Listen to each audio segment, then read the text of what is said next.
dive in if you guys are good with that. Rhonda, don't worry about it, girlfriend. I'm just going to have you moderate there in the chat area, and that will actually be a huge help. Okay, so we could do that. I am going to start my video over here on my hands, so that way we have that. And I will make it so that way it is close up on my hands. Let me get some water here.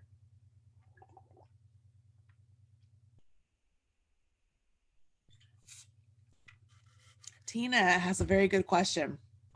Are you going to show us how to attach pockets today? Yes. If you haven't put it together yet, it has pockets. It's so exciting. So we're going to attach the pockets today. And so we are going to jump in with our instructions for today and get you started. And I am gonna see here. I'm gonna mute this one and put on the sound from my it's not a computer, it's a phone. All right, just make sure you can hear me here. Cool. I want to make sure this is all set. So far, you guys are loving this setup of the lives. So that is good because I like it better. I actually feel like I get to interact with you a little bit more. All right, so here's my little swatch and sample. And let's see, make sure you can see. So this is my square. This is what I will be attaching today. Okay, so those are just linked double crochets that I will be attaching. Obviously, they are not as wide as yours, but the concept is the same. So we're not going to worry about that. All right, so this is where I sort of left you off last time. I did complete the post stitches last time, but this is where you should be before starting today. You should have ended after a row 8 and you will be right here. Okay, so I'm letting Rhonda in so that she can get in here. And Rhonda, I'm gonna get her. Hey, Rhonda. So let me come back here to gallery. The way this works, Rhonda, is I will put you on mute when I'm on my hands. And so you have to unmute yourself to be like, hey, we have a question, blah, blah, blah. And it will go to your face. So I have to have everything on mute when the phone is on. So that way it stays on my hands. I will put you on mute when I'm on. All right. And you have to put on headphones because we are hearing feedback. All right. So I have muted Rhonda. We are going down to speaker view and Rhonda will jump in when there is a question. Okay. All right. Here we go. She keeps unmuting. Don't unmute. And I'm going to make sure I can see the live stream. Perfect. Oh, I can't do that. I got to be able to see the instructions. It's the little things. All right, row 1. We start off with the chain 2. Let's make sure it's on me. I think it is. Okay. We have a chain 2 and we'll turn our work in chain 2. It doesn't matter. And what we're going to do is we're going to work our shallow front post half double crochets all the way across. So you'll end up with the correct number of stitches. If you need a refresher, by this point, you know how to do these, right? It's just like so. Yarn over, pull back, and then do the half double. So that's 2 stitches. And I'm just going to work these all the way across, just like you guys already used to this.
gonna get my last one down here. Get it in there. Doesn't want to work with me, so I'll just do it like that. Okay, so I got my 20. If you haven't put this together yet, by doing those shallow post stitches, we get a really beautiful line right there that is so pretty. I love it so much. Okay, so it's at this point that it tells you to mark your center 30 stitches. Now, does it have to be exactly 30 in the center? No, you could decide where you want this pocket to go. If you wanted it a little bit more to this side or to this side, you could do that. The biggest thing is just remember that each side of your piece is going to be on each side of your body. So if you put one on this side on one of the pieces, on this one, you're going to want to put it over here. Does that make sense? It's better if you put it in the middle, in my opinion. So essentially, look at your piece, count 30 stitches in the center, and then mark them. So I don't have 30 stitches, so I'm going to count how many I have here. I have 5, 6, 7, 8, 9. I have 9, so I'm going to mark 9 stitches. So let's just say I'm going to mark that one real quick. So 1, 2, 3, 4, 5, 6, 7, 8, 9. So that would be my 9th. I'm going to look. This is where I would normally just count up to that one. So 1, 2, 3, 4, 5. 1, 2, 3, 4. Oh, look at that. Pretty good. All right. So I've marked. That's where you would have marked 30 center stitches. And here we go. Because I'm going to look at the chat, make sure everything's good, and say hi to Rhonda, everybody. Hi, Rhonda. Good morning.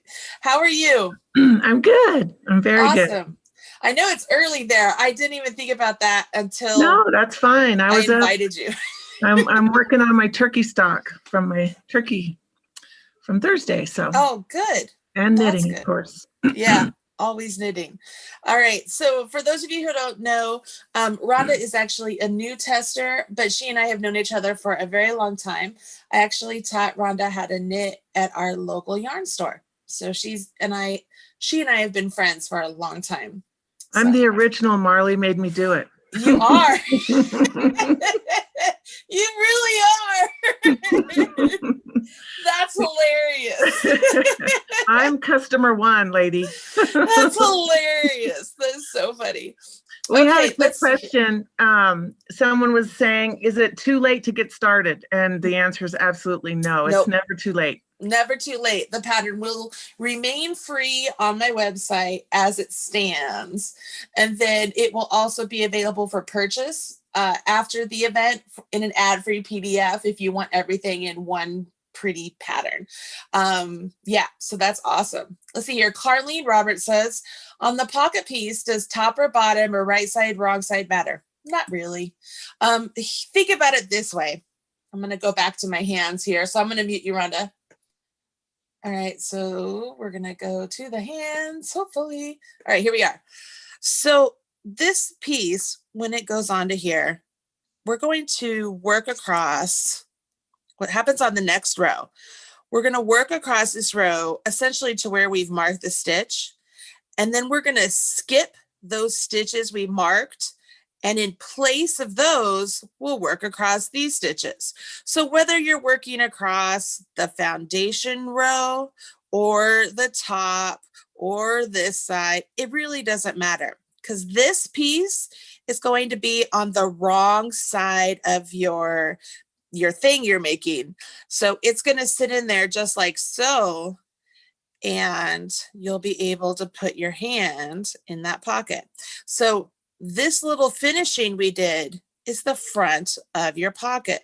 It makes this beautiful little finishing piece. Aren't I smart, y'all?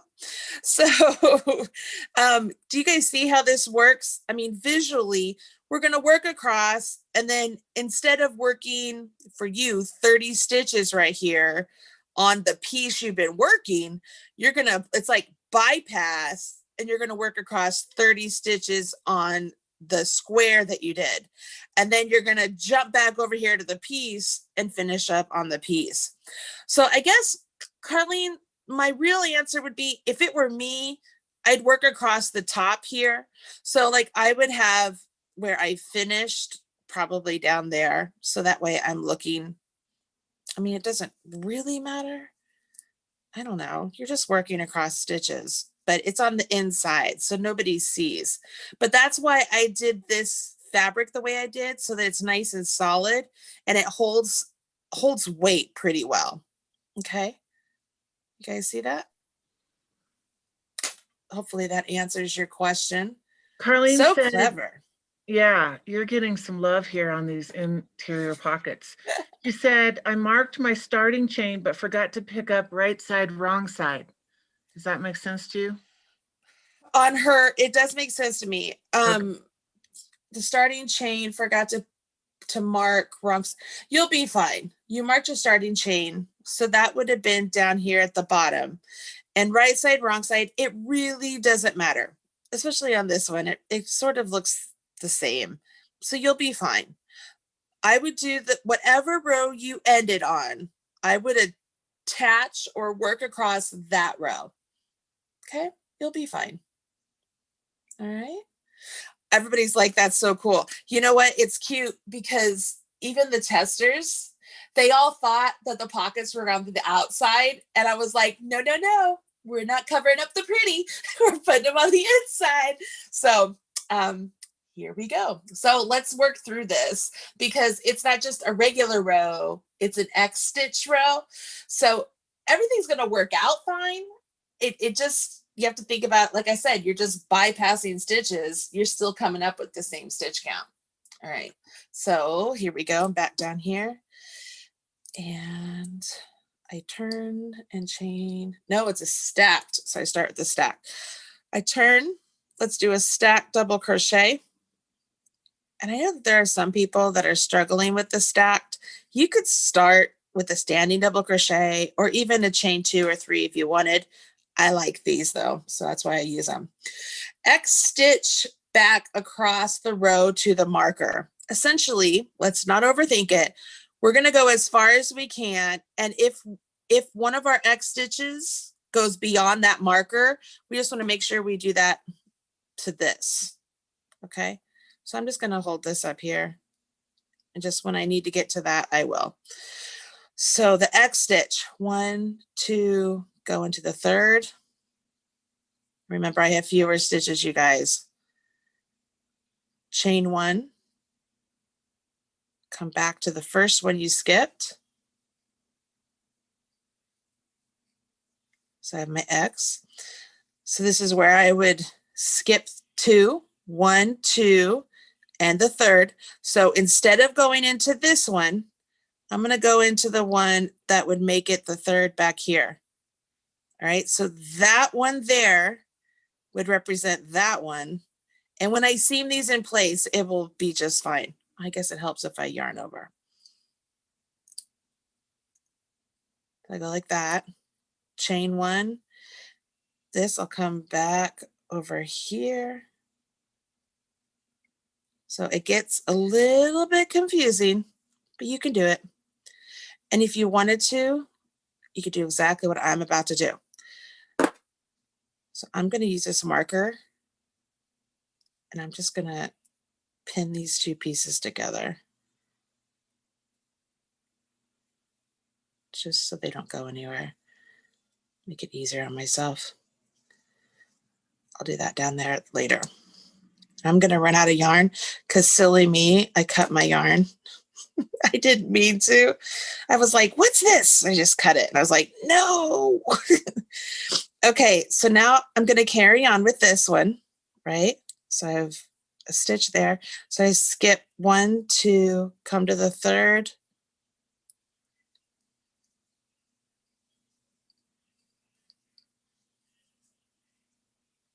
Come back here.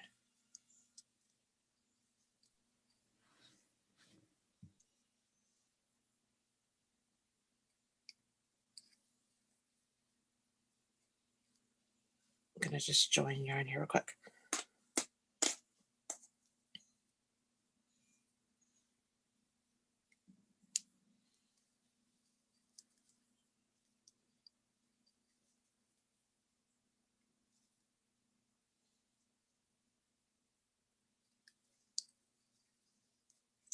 You guys as crocheters are lucky because you can just rip out without any problem.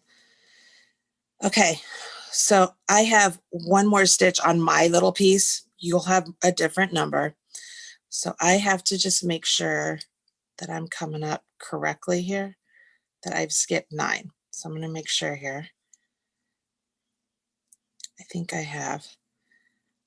So I'll be coming back to stitch into that one for me, because that would come up to that. So that would be 1, 2, 3. Let me make sure. And then 1, 2. I think I have to go back to the next one. I think it's this one. Give me a second. I gotta scroll up on the pattern. Okay.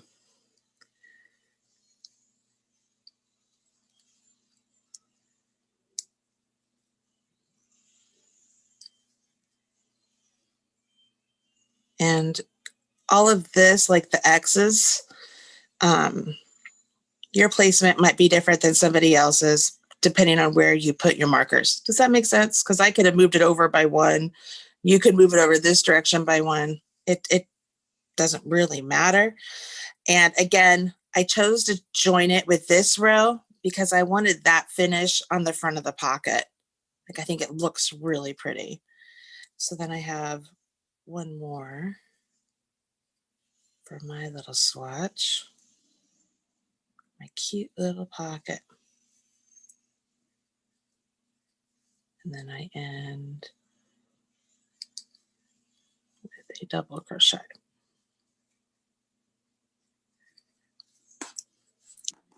We have a couple questions if you're...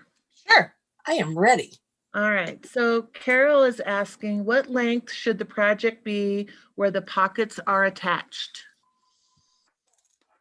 I don't think I gave a specific length. That's why I had said work X number of repeats. Here's a good answer. You want to make sure that your pockets do not extend beyond the length of your piece. These are deep pockets. I made them deep pockets on purpose.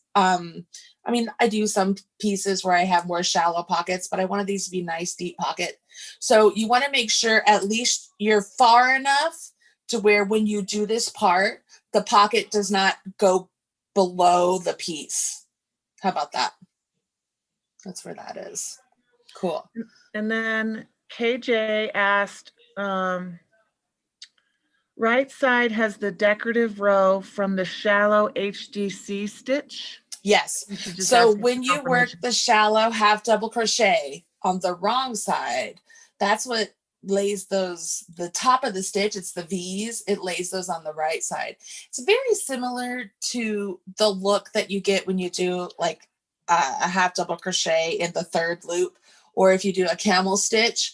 This is just another way to do it. I actually find it to be easier, especially for people who might not be as advanced crocheters. So that's why I chose to do that. Yeah, so this is kind of where you are now. And so if you left your tails, let me see if I can go back. If you left your tails long, you can like just stitch this into place if you want to now, or you could wait till later, no big deal. But it goes on the inside. And so then you have this cute little pocket right there. Like, can I get something? If I wanted to put something in that pocket. And I have this nice trim. It's just beautiful. I know that the stitch itself has a little bit of openness on the front of the pocket. I hope you guys don't mind that. I thought it looks really pretty. If you do mind it, something you can do is, instead of sewing this down right away, you could like work some stitches here and make this longer and then double it up and then stitch it right there to that side. So you'd have a double thickness pocket. I didn't do that because I didn't want it to be that thick, but if you wanted to, you could.